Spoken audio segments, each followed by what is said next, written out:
yo aquí un temita.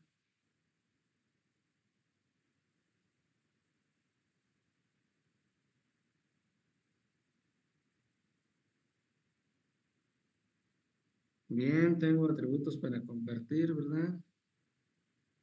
Sí, maestro. Ok, ahí me puedes decir si se ve. Se está cargando. Ya vemos.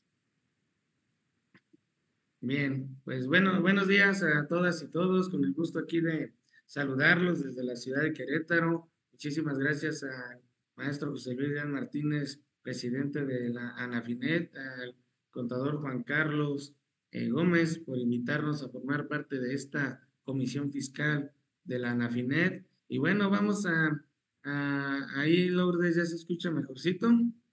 Si nos puedes confirmar, por favor.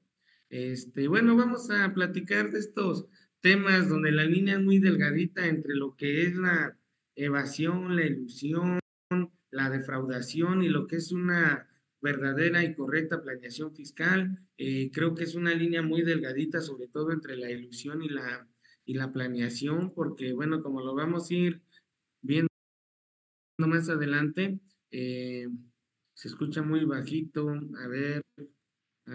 ¿Cómo le podemos poner aquí? Audio. Pero ahí ya me escuchan mejorcito. Yo sí lo A escucho ver. bien. No sé si necesiten subirle también el volumen a sus computadoras.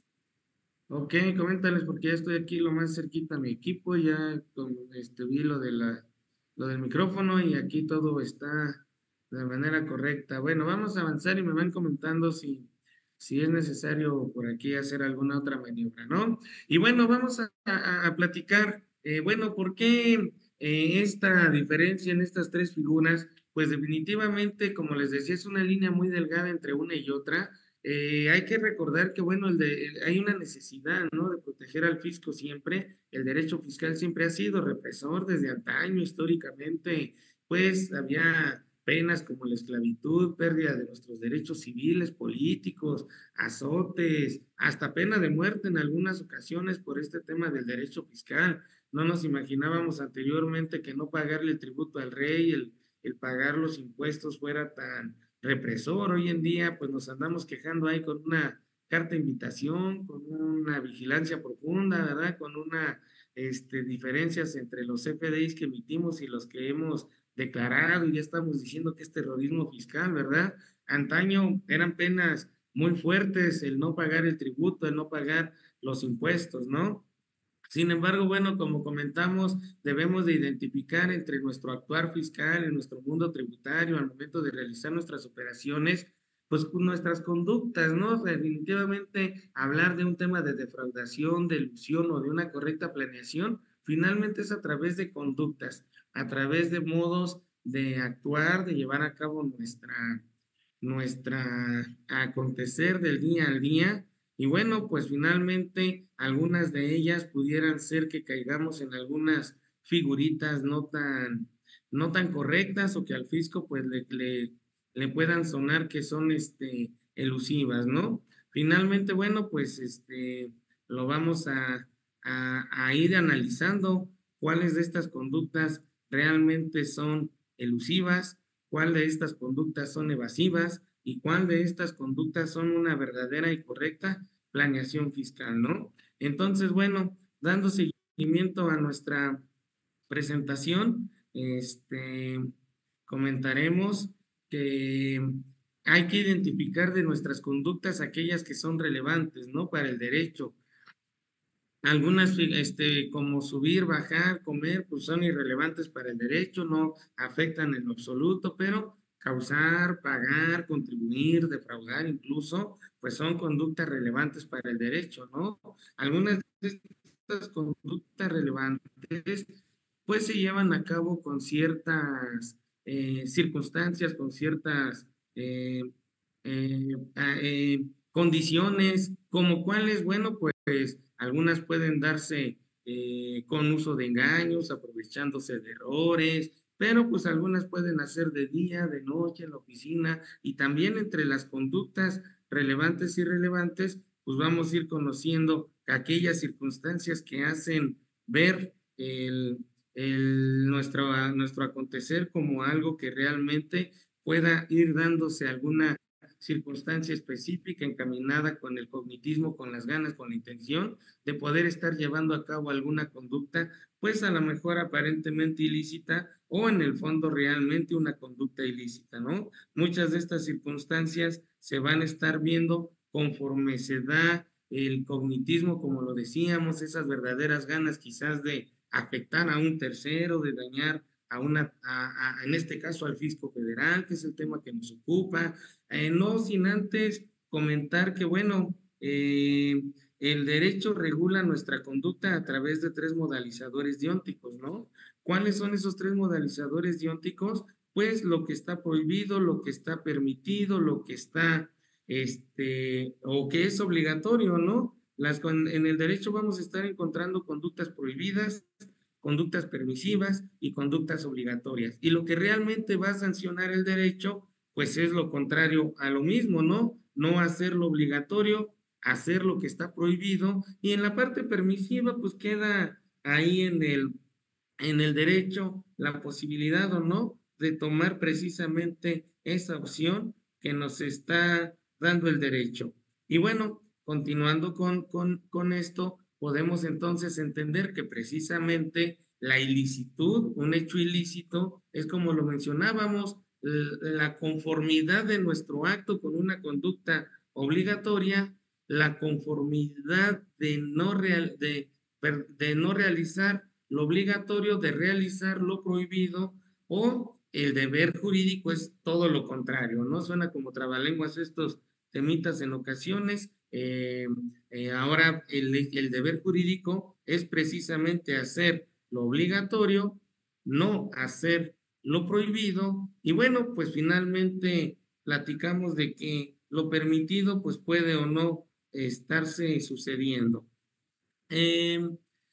Cuando nace esta relación jurídica tributaria, que es la que nos ocupa hoy aquí estar platicando, es cuando precisamente este sujeto pasivo de la relación jurídico-tributaria realiza este hecho generador del tributo establecido en una norma fiscal, obviamente, y eso conlleva al nacimiento de una serie de obligaciones específicamente hacia el sujeto activo de nuestra relación jurídico-tributaria.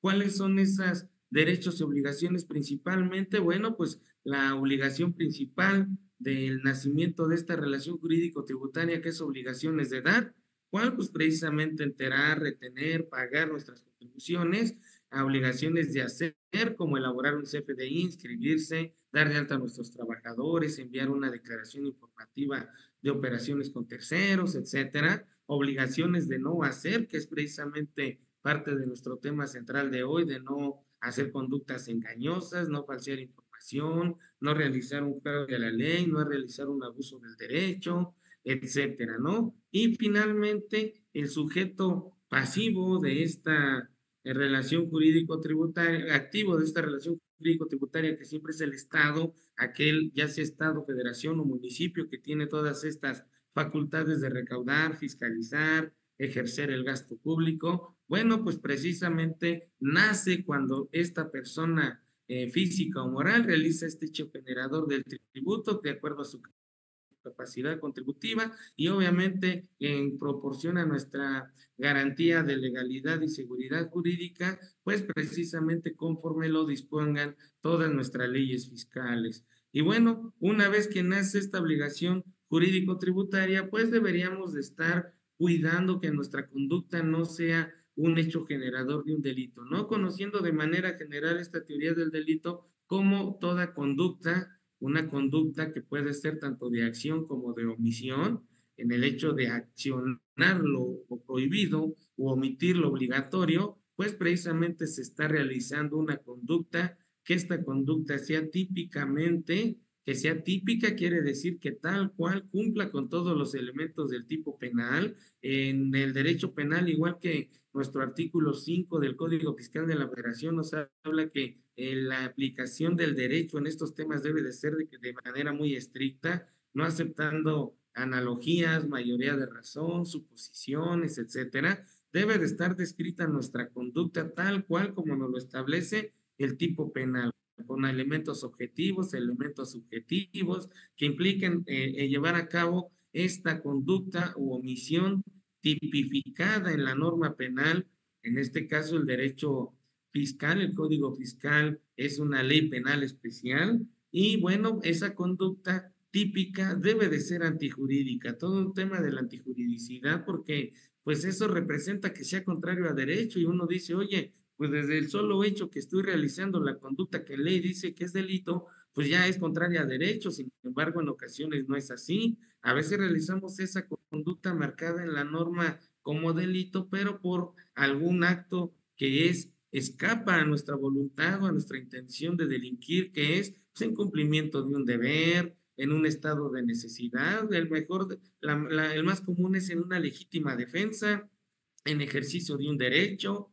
Entonces, no toda conducta tipificada es antijurídica, ¿no? Y bueno, les digo, todo un tema de hablar de la antijuridicidad, por economía de tiempo, pues vamos a avanzar. Esta conducta que está establecida en la norma penal como un delito y que no tenga ninguna causal de juridicidad, que es decir, que no haya sido por algún elemento que sea contrario a derecho, como ya lo vimos, una legítima defensa, aparte esa conducta entonces debe de ser culpable, ¿no? Y el ser culpable precisamente habla de que haya una intención, una imputabilidad, un cierto dolo, como decíamos, un elemento cognitivo, voluntario, con ánimo, con todas las ganas de querer cometer la conducta y el resultado, ¿no? Obtener el resultado, que en el caso que a nosotros nos ocupa, pues es obtener un beneficio indebido en perjuicio, pues, del fisco federal, ¿no? Entonces, bueno, finalmente, como decimos, esa conducta también debe de ser punible, lo que significa que tenga forzosa y necesariamente una sanción. Recordemos que para que una norma, un derecho sea perfecto, pues un elemento del derecho es que haya coercibilidad, que haya sanción, de lo contrario esa norma sería imperfecta, ¿no? Y bueno, precisamente viendo esta cuestión de los delitos, conocemos que debe de existir una conducta, para que no exista delito, pues debe de existir una ausencia de conducta, debe de estar establecido en la norma como conducta típica. Obviamente no hay delito cuando hay ausencia de tipicidad, cuando nuestra conducta no encuadra específicamente en lo que está establecido como delito en la ley.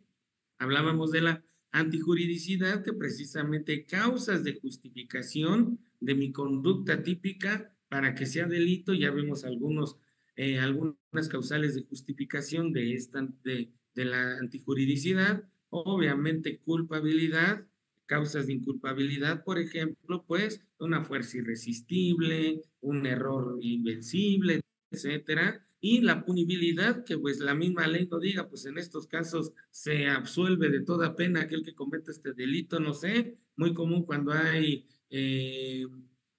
catástrofes naturales, que pues bueno, por necesidad tienen que ir a tomar algo ajeno, indebido, y que en todos los términos sería un robo, pues en este caso hay una causa absolutoria solamente en esa temporada, en ese lugar, porque la misma legislación o comenta que para ese acto en ese momento pues no hay una punibilidad, no hay sanción, no hay castigo. ¿Estamos de acuerdo? A cualquier cosa me van deteniendo, activan su micrófono, por favor.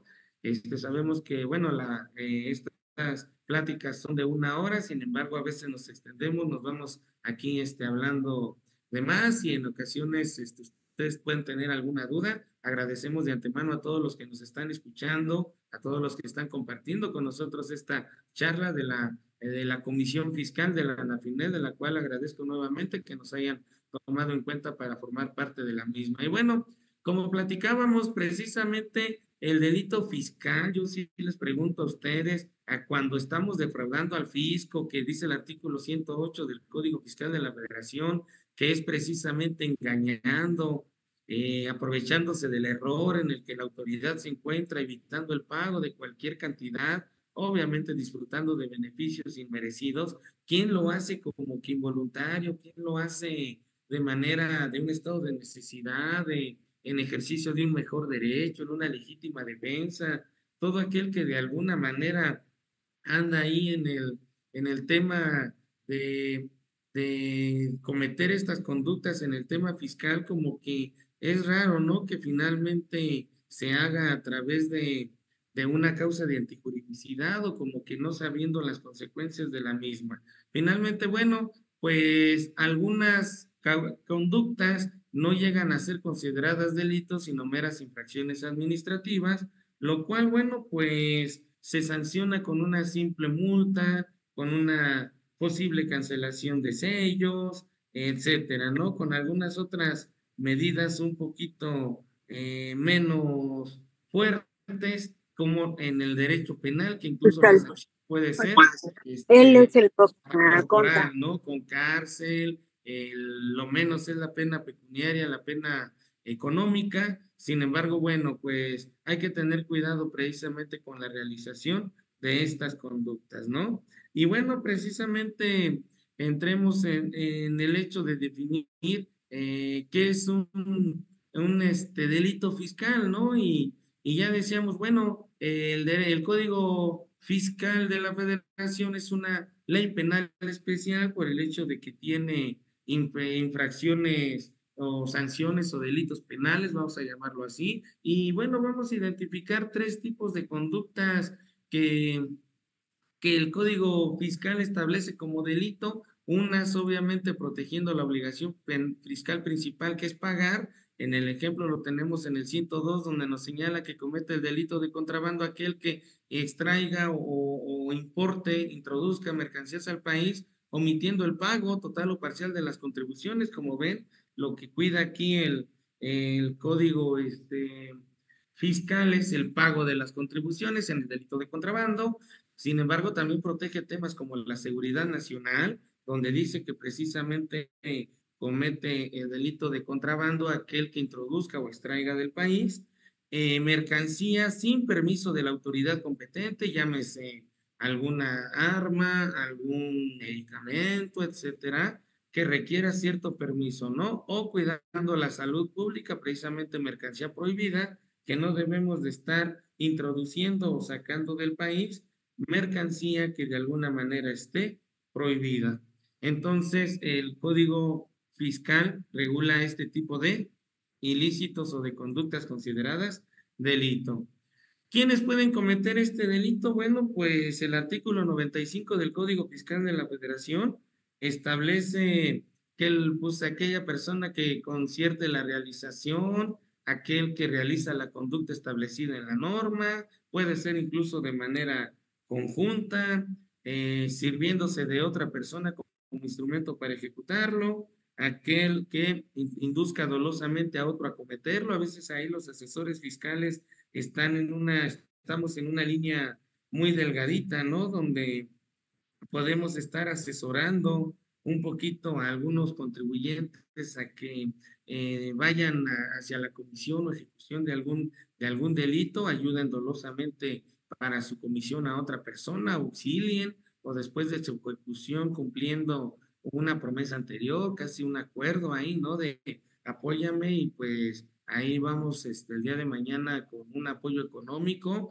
pues también son los que pueden estar cometiendo un delito fiscal, ¿no? Tenga la calidad de garante derivada de una disposición jurídica de un contrato de estatutos sociales en la comisión o en la omisión o con resultado material, teniendo la obligación de evitar el resultado típico. Pues miren, todas estas últimas centran mucho en aquellos asesores, aquellos profesionistas que a través de un contrato de prestación de servicios, precisamente, o de estatutos de una asamblea, son los garantes de que no se den aquellos tipos de delitos fiscales, llámese comisario, administradores, miembros del consejo de administración, etcétera. Entonces es un poquito delicado ahí la forma en que nos desempeñamos luego nuestros servicios profesionales, ¿no? Precisamente la última creo que es más directa hacia los profesionistas fiscales, asesores fiscales, donde dice que derivado de un contrato o convenio que implique el desarrollo de actividad independiente profesional,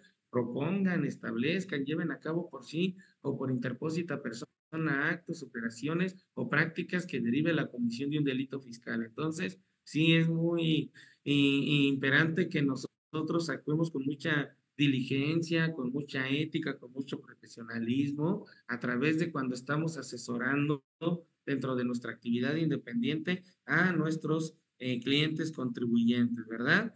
De manera muy rápida, muy enunciativa, comentamos que los delitos en materia fiscal, pues el 96 nos habla del delito de encubrimiento, de precisamente conocedores de que se comete una conducta, estamos encubriendo la conducta delictiva, no la este, denunciamos y por lo tanto estamos cayendo en este delito de encubrimiento, ¿no? Unos muy específicos para funcionarios y empleados públicos, de hecho es un agravante por esa calidad en la que están desempeñando su profesión.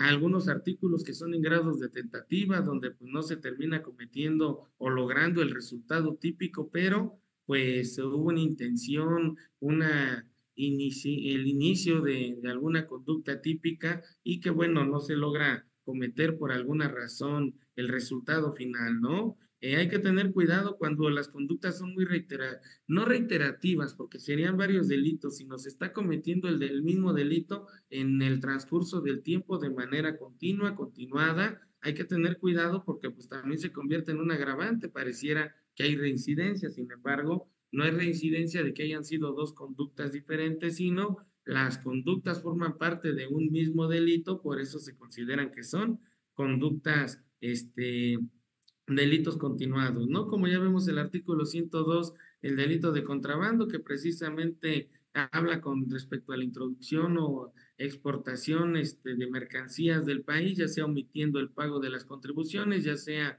de meter o sacar mercancías prohibidas o sin permiso de la autoridad competente cuando ésta sea necesario. Tenemos por ahí en el 103 una presuntiva de contrabando que precisamente viene siendo entre ellas no tener el complemento carta aporte, por ejemplo, ¿no? Dice que se presumirá contrabando el andar transitando mercancías en tramos federales sin contar con el complemento carta aporte, entonces también hay que ir viendo aquellas conductas que inicialmente no hay ninguna intención, no hay ningún dolo, pero pues se cometen, para el fisco en este caso, que es la autoridad que puede, a través del artículo 42 del Código Fiscal, entre sus facultades, poder determinar la posible existencia de algún delito fiscal, pues lo va a presumir por el solo hecho de no cumplir con algunos requisitos formales. Entonces, bueno, aquí está esta presuntiva de contrabando, tenemos este contrabando equiparable, perdón, el contrabando calificado, cuando ya se comete con ciertas circunstancias más específicas, bueno, pues ya tiene algunas agravantes, precisamente la, la conducta por ser un delito calificado.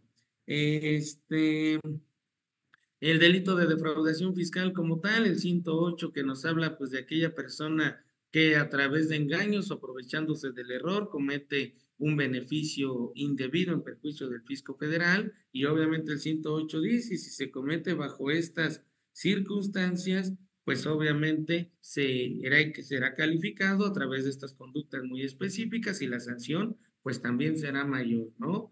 Al igual, como mencionábamos hace un ratito en contrabando, ahora en defraudación, pues algunas conductas que si bien es cierto, no van tan directo a engañar o a aprovecharse del error, pero sí alguna cierta simulación, etcétera, como es el hecho de, no sé, muy famoso ahorita en fechas recientes, el que un patrón de un trabajador lo dé de alta como régimen simplificado de confianza, así tal cual, ya es un delito, una defraudación fiscal calificada, equiparable, pues aquel que hace mal uso de algunos documentos, etcétera. Entonces, ahí en el artículo 108, 109 está este delito de defraudación fiscal. Y algunos otros delitos contra el RFC en el artículo 110, ya posteriormente algunos más formales, más que económicos, como no llevar la contabilidad, no cumplir con todos los requisitos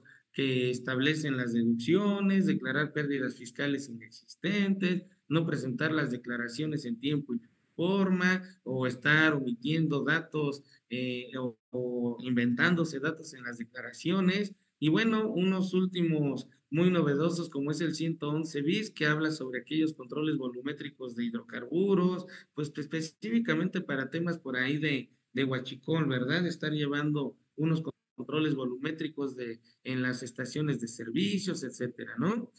También hay algunos que cometen depositarios e interventores cuando son los que tienen a cargo la administración de algún bien porque quedaron en su poder para el cuidado de los mismos, o interventorías en las empresas cuando se hace alguna cobro de algún crédito mercantil o cobro de algún crédito fiscal y que no es posible llegar a un procedimiento administrativo de ejecución vía embargo, vía congelamiento de cuentas. Entonces nombramos un interventor para que sea el administrador de la empresa en lo que se ejerce el cobro y pueden cometer por ahí algunas conductas ilícitas, ¿no? El 113, donde pues inicialmente venía la deducción de comprobantes de operaciones inexistentes y que lo quitan para abrir el nuevo 113 bis. Está medio rara ahí su redacción, pero finalmente la finalidad, la intención de este artículo es disminuir el tráfico de comprobantes fiscales que amparan operaciones inexistentes y que bueno, ahí la redacción dice que el que adquiera, venda, compre, algo así medio raro. La redacción realmente pues más bien es aquel que le dé un uso fiscal a un CFDI que ampare una operación inexistente. Y bueno, pues ahí novedoso este artículo 113 bis, específicamente con este tema de tráficos de comprobantes fiscales que amparan operaciones inexistentes. Y bueno, 114 del Código, delitos cometidos por servidores públicos en ejercicio de sus facultades fiscales. Y bueno, pues ahí puede haber en un cierto punto un abuso de poder o un acto de corrupción, etcétera, ¿no? Y bueno, finalmente delitos por robo, destrucción de mercancía en recinto fiscal y fiscalizado. Todos estos son temas de delitos en materia fiscal. Acuérdense que en el 2019 hubo una gran reforma penal fiscal en el sentido de que por ahí nos modificaron la ley de extinción de dominio, la ley contra la seguridad nacional, la ley contra la delincuencia organizada, quitaron algunos beneficios que existían durante el procedimiento penal en temas de delitos fiscales o defraudación fiscal. Entre ellos, pues nos quitaron los criterios de oportunidad, que significaba que si alguien por ahí conocía más información para llegar a los delincuentes de más alto rango, pues se les perdonaba la sanción a cambio de obtener información que llegara con ciertos autores intelectuales del delito de defraudación o delincuencia organizada. En fin, todos este tipo de beneficios en materia fiscal los estuvieron quitando precisamente en este 2019. Aquí tenemos precisamente algunos de los cambios que hubo. Está pues fuerte lo que es el combate a la defraudación, a la ilusión, a la evasión fiscal, al tráfico de comprobantes fiscales que amparan operaciones infladas.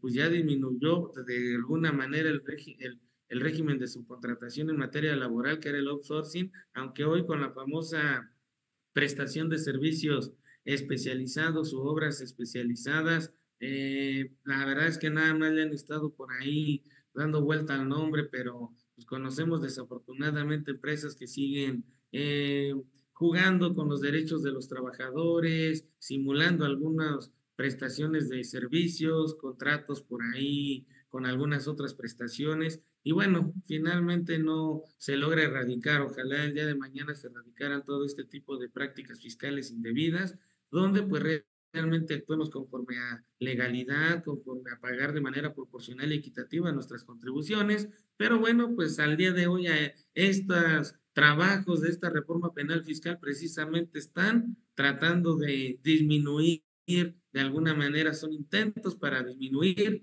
todo este tipo de conductas fiscales, de prácticas fiscales indebidas, ¿no?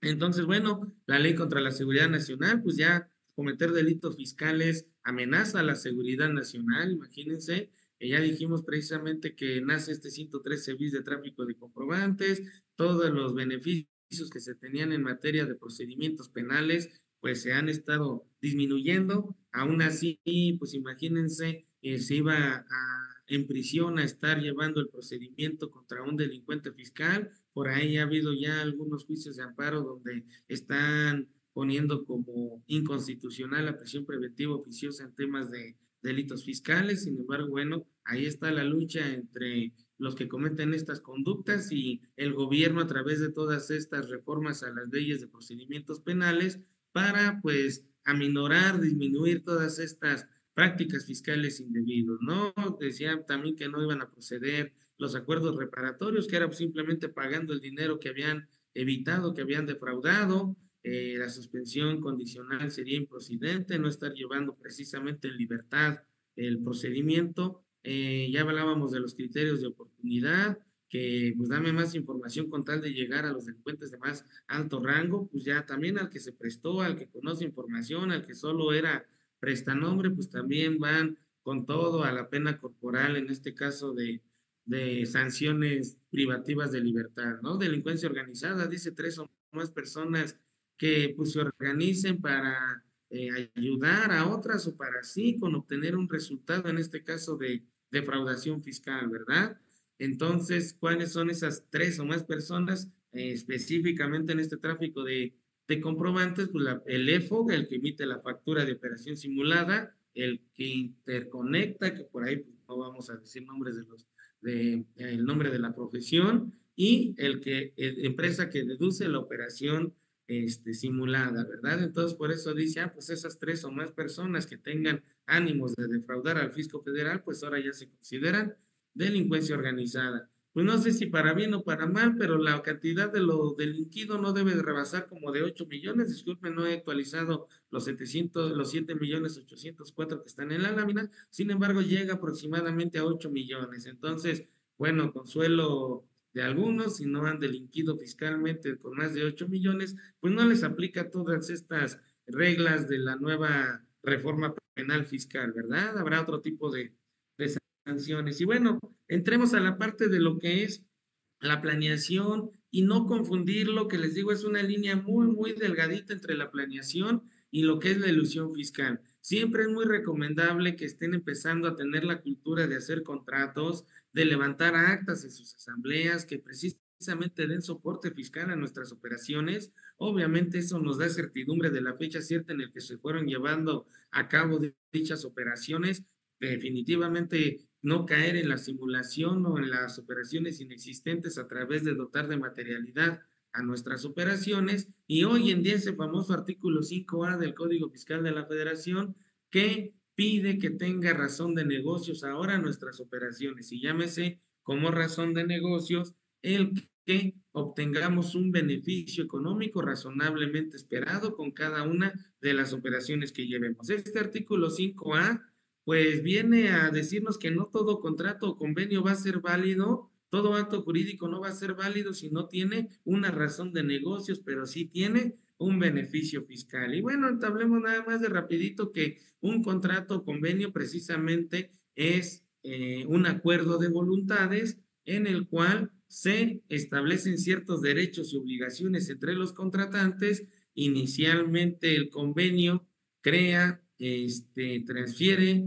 modifique y extingue derechos y obligaciones, y el contrato solamente crea y transfiere, ¿sí? Generalmente todo inicia con un contrato porque es el que crea estos derechos y obligaciones, y aprovechemos incluso para bien de nosotros estos contratos, porque ahí podemos, a través de un principio que se llama pacta sunt servanda, que nosotros podemos contratar, acordar, obligarnos en los términos y condiciones que nosotros quieramos obligarnos, y entonces ahí podemos aprovechar un poquito algunos estímulos, beneficios fiscales, diferir algunas contribuciones, disminuir la carga tributaria a través de estos contratos, estas cláusulas que precisamente son para jugar con ellos. Al momento de estar conviniendo, pues podemos convenir todo, tenemos, ahorita lo vamos a ver al momento de que vemos la planeación fiscal, una libertad de actuar siempre y cuando pues no esté prohibido o no afectemos a terceras personas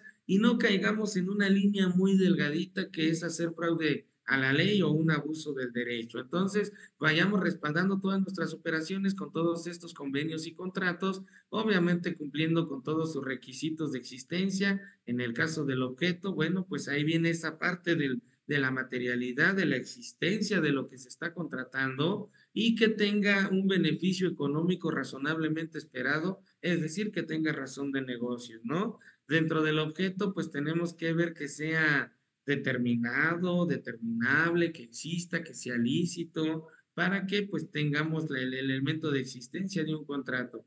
Otro elemento de existencia es el consentimiento, la voluntad, la cual se puede expresar de manera tácita o a través de una firma. Hoy en día está con las firmas electrónicas, se puede estar demostrando el consentimiento como elemento de existencia de un contrato. Y elementos de validez, es decir, si nos hace falta el objeto, que es una obligación de dar, de hacer, de no hacer, eh, con todos los requisitos que platicábamos, que sea lícito, determinable, que exista. Si no existe objeto y no existe consentimiento, el acto jurídico es inexistente y cuando se pueda solicitar su nulidad es absoluta porque nunca nació al derecho. Sin embargo, hay elementos de validez que si bien es cierto el contrato puede existir, no es válido ya sea porque no se tenga la capacidad jurídica para haber firmado este contrato, haber sido con pleno conocimiento, consentimiento de la voluntad. A veces la capacidad puede estar limitada, como aquellas personas que se encuentran en estado de interdicción, que son ebrios consuetudinarios, que consumen drogas de manera cotidiana, que no están en pleno uso de sus facultades mentales o simplemente tienen un estado de capacidades diferentes, ¿no? A veces nuestro consentimiento puede estar viciado a través del error, el dolo, la mala fe, y bueno, tendríamos que convalidar, tendríamos que decir, bueno, pues sí lo hice en un estado así, pero pues mi palabra vale y ratifico mi firma, bueno, ese vicio en el consentimiento se está ratificando, por lo tanto, hoy en día el consentimiento es válido y por lo tanto el contrato que existía, ahora ya vale, ¿no? Y la forma, ¿no? Que finalmente en algunos contratos en específico se requieren, el específico, el que más al día de hoy podemos señalar que cumple con esta necesidad, es cuando enajenamos un bien inmueble que forzosa y necesariamente se tiene que hacer ante notario público para que exista, pues más bien para que sea válido, porque de lo contrario, pues ahí estará ya entregada las llaves, ya estará entregada la transferencia,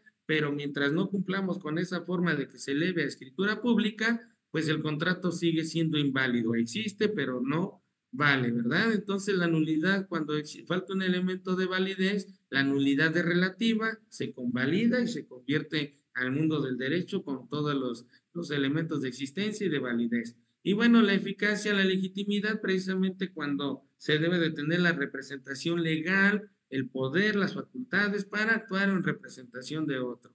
Y ya decíamos, pues la fecha cierta para tema fiscal, que ahora se vea que el contrato fue hecho en su momento, no como una planeación con efectos retroactivos, sino que es el actuar día a día de una empresa, de una operación.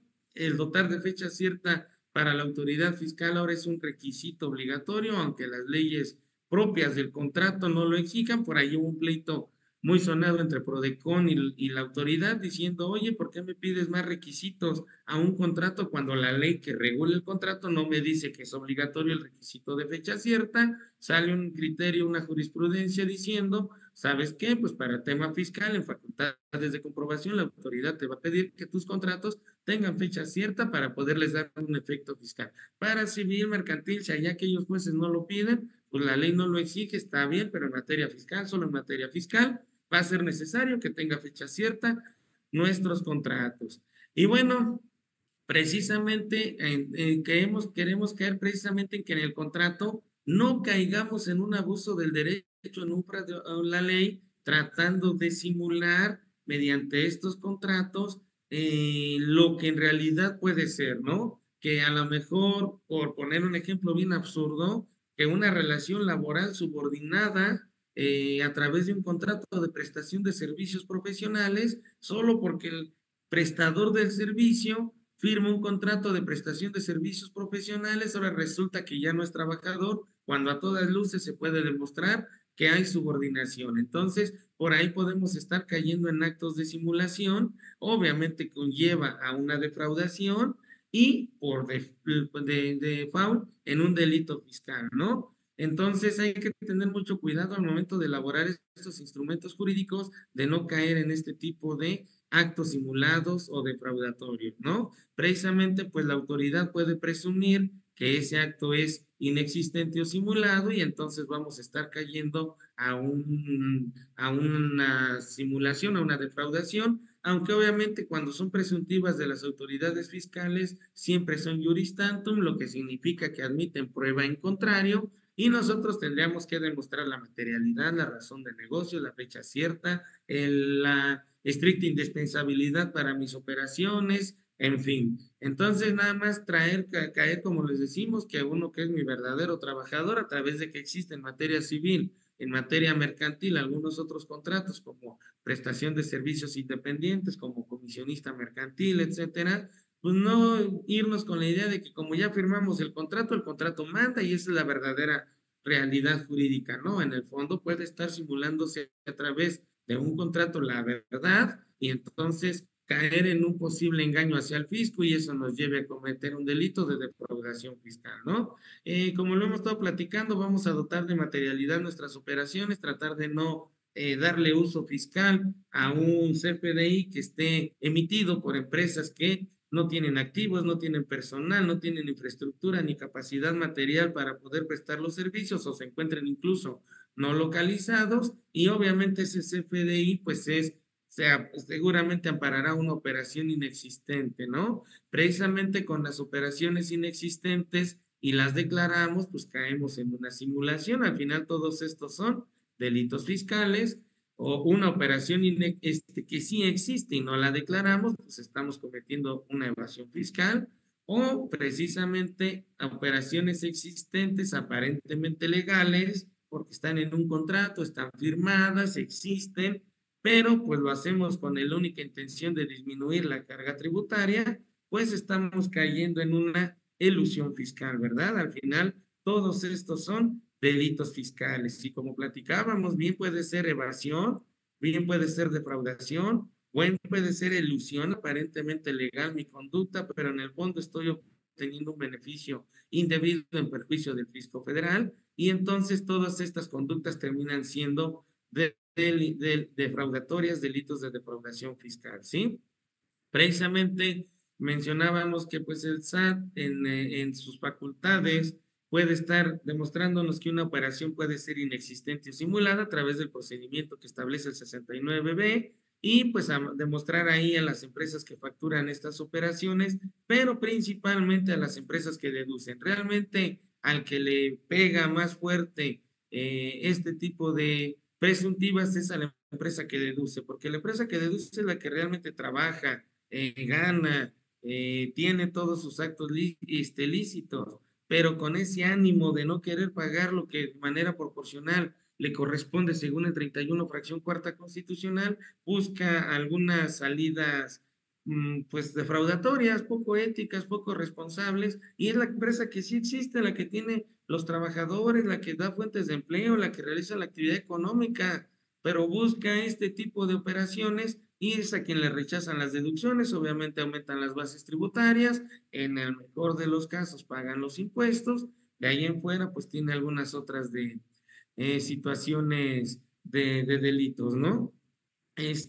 Finalmente, ¿qué hay que demostrar en nuestras operaciones? Pues precisamente la materialidad, que tener evidencia suficiente y adecuada de que se está llevando a cabo las operaciones. Ahí el SAT nos va a hacer algunas preguntitas, algunos cuestionarios de cómo obtuvo la información, a través de qué medio se enteró de la prestación del servicio, cuál fue el medio de contacto, a ver, présteme sus correos electrónicos, mercancía, a ver en qué la transportó, pagaste un seguro de la mercancía, pues por ley tenemos que estar asegurando nuestra mercancía, a ver, préstame tu complemento, carta aporte, entonces tenemos que estar dando evidencia suficiente y adecuada y de calidad para que precisamente la autoridad no esté suponiendo que esas operaciones carecen de materialidad, ¿no? Son precisamente todos estos cuestionarios los que la autoridad hace, y como les decía, ahora tener mucho cuidado en que mis actos jurídicos no carezcan de una razón de negocio, aparte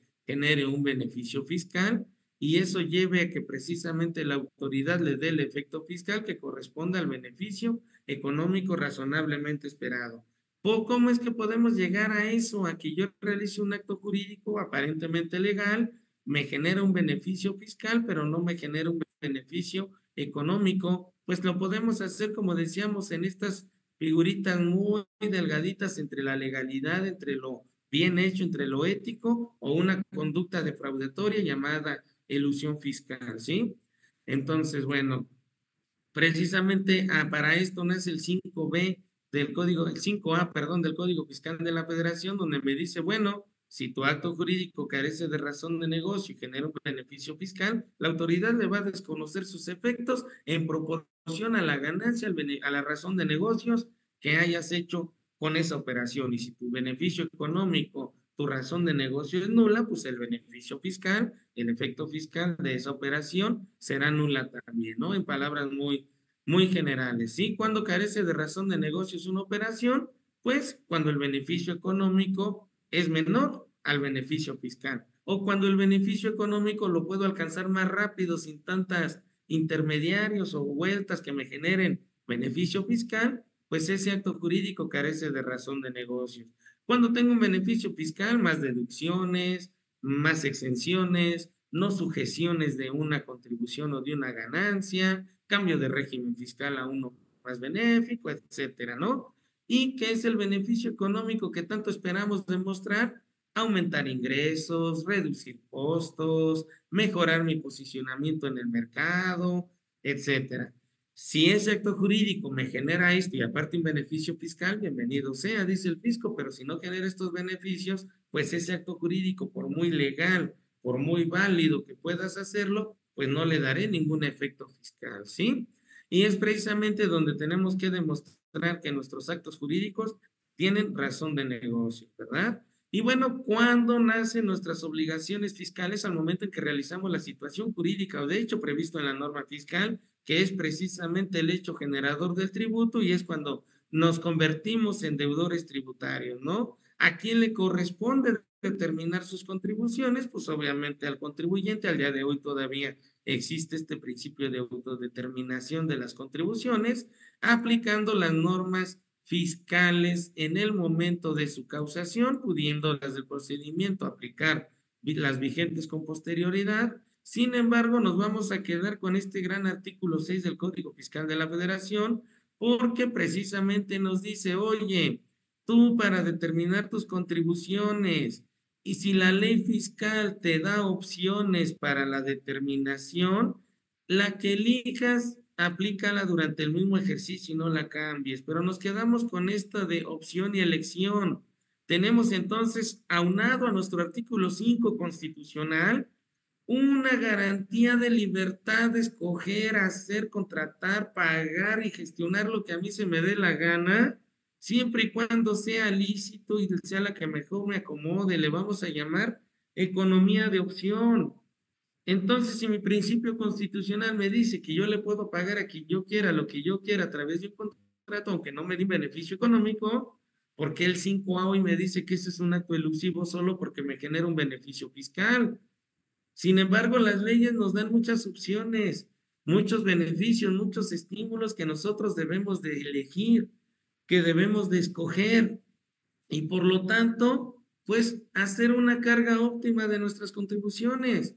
Aquí la idea es que conozcamos todas estas opciones que las leyes fiscales nos dan al momento de determinar nuestras contribuciones y respaldado con este 5 constitucional donde podemos nosotros hacer lo que se nos dé la gana siempre y cuando sea lícito y no afectemos a terceras personas. Pero esa afectación a una tercera persona llamada fisco, pues nuestros tribunales han estado diciendo, ¿qué crees? Que esa conducta te la voy a desconocer fiscalmente porque hay un beneficio mayor que el tuyo, que es el bien común, que es la recaudación para el gasto público, y por lo tanto, cuando hay una línea muy delgadita entre una conducta de planeación y una conducta elusiva, pues obviamente está un poquito más la tendencia hacia que el juez nos diga que es un acto elusivo. Sin embargo, yo los invito a que analicen todas las opciones que las leyes tributarias, las reglas misceláneas, resoluciones de facilidades administrativas, decretos, nos dan para poder contribuir y entonces beneficiarnos fiscalmente de todas estas opciones que la ley, que las mismas leyes nos dan, ¿no? ¿Dónde podemos encontrar todos estos beneficios? Ya dijimos, hay un principio de autonomía, plena libertad, de yo hacer el acto jurídico que a mí me guste.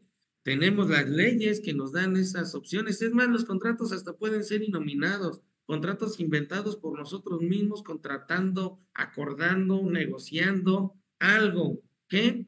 Lo que quieramos. Por lo tanto, tenemos esta garantía, este derecho de libertad de opción, ¿sí? Entonces, bueno, pues simplemente hay que cuidar, no caer en actos simulados, no contrariar el espíritu de la verdadera ley y pues sí, procurando siempre un ahorro tributario, ¿no? Precisamente vamos a caer a lo que realmente es una estrategia, ¿no? Esa habilidad de obtener los mejores frutos, egresando menos recursos frente al fisco a través de figuras legalmente constituidas, pero sin caer en fraude a la ley o abuso del derecho, como hace un rato, pues la ley te da la opción de prestación de servicios profesionales, sí, pero la esencia de ese contrato no es para el que tiene una relación subordinada, ese deber de mando del poder de mando del patrón y deber de obediencia del trabajador. Ese contrato es para otro tipo de conductas, para otro tipo de acuerdos, no para el que tiene una relación subordinada.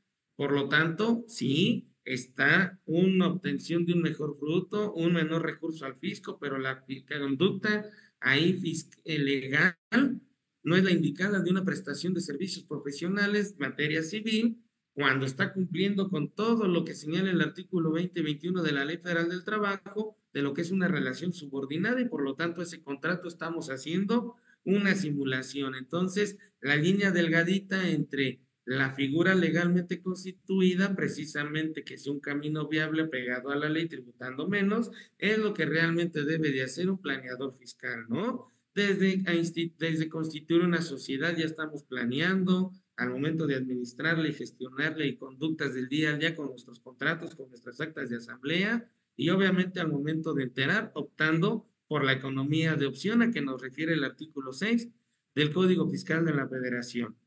Y bueno, vamos precisamente a hacer un pequeño resumen entre lo que es precisamente una evasión, que es pues no hacerlo obligatorio. La conducta defraudativa es engañar o aprovecharse del error obteniendo un beneficio indebido en perjuicio del fisco. Y estoy evadiendo cuando no hago lo obligatorio, pues pagar, hago lo prohibido, pues evadir, simular, omito ingresos, hago mayores deducciones, le doy un efecto fiscal, un CFDI que ampara una operación simulada, pues estoy cayendo en una conducta evasiva, ¿no? Sin embargo, en la ilusión, vean, si bien es cierto, se tiene una disminución en la carga tributaria, estoy ocupando contratos, mecanismos legales, lo hago a través del abuso del derecho o haciendo un fraude a la ley. Si bien es cierto, sí hay materialidad, no es como el caso de acá que estoy dando efecto fiscal a algo inexistente, si hay materialidad, una relación de prestación de servicios mediante el pago de un dinero, pues resulta que no es no es prestador de servicios profesionales, es un verdadero trabajador, o pagar, por ejemplo, una renta de algo que nunca lo voy a ocupar, pero pues como ahí está el terreno de un familiar y lo doy de alta en el régimen de incorporación fiscal, o bueno, en este caso, si tiene operaciones con partes relacionadas, no podría, pero pues nos vamos al régimen de arrendamiento normalito de las personas físicas en el capítulo tercero, ¿verdad? Y tenemos una disminución del 35% de deducción, etcétera. No me sirve de nada ese terreno, pero pues no tengo un beneficio económico, por lo tanto estoy haciendo una elusión fiscal legal, existente, contractual, pagador de impuestos de la otra persona, pero a mí no me da una razón de negocio. Yo ya tengo mi reserva hasta donde el fisco puede meterse a mi libertad de contratar, pagar un terreno porque yo quiera, que eres un pésimo empresario y gastas pues es mi voluntad, es mi dinero y con él puedo hacer lo que quiera. Sin embargo, y ese 5A está ahí limitando esta libertad de contratación de actuar y dice que estamos haciendo una ilusión fiscal y por lo tanto cometiendo el delito de defraudación fiscal, beneficiándonos indebidamente en perjuicio del fisco. Y bueno, la ilusión cumple con leyes, sin embargo, viola principios, ¿no? Y donde deberíamos de caer realmente es en una planeación.